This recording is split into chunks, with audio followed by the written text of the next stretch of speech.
Lakini pia kwa sababu ya kuendeleza ujuzi wa vijana,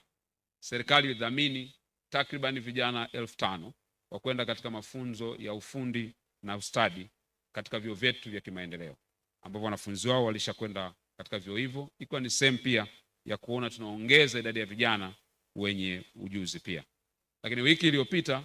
ulisainiwa mkataba wa ushirikiano kati ya Wizara ya Elimu pamoja na wamiliki wa viwanda na sekta binafsi ili kuwawezesha vijana walioko mashuleni na mavyuoni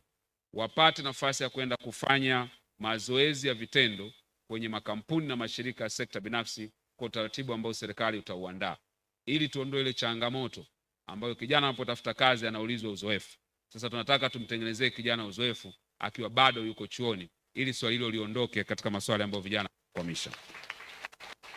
Juhudi hizi zote zinafanywa na serikali ikiwa ni sehemu pia ya kuondoa changamoto ambazo vijana wamekuwa wakizizungumza, na Mheshimiwa Rais ameagiza kwamba changamoto hizi zibadilishwe na kuwa fursa, na kama kuna sera au sheria inatakiwa kubadilisha ili kutengeneza mazingira mazuri ya vijana, ameagiza ifanyike hivyo, na sisi wasaidizi wake tutasimamia jambo hilo.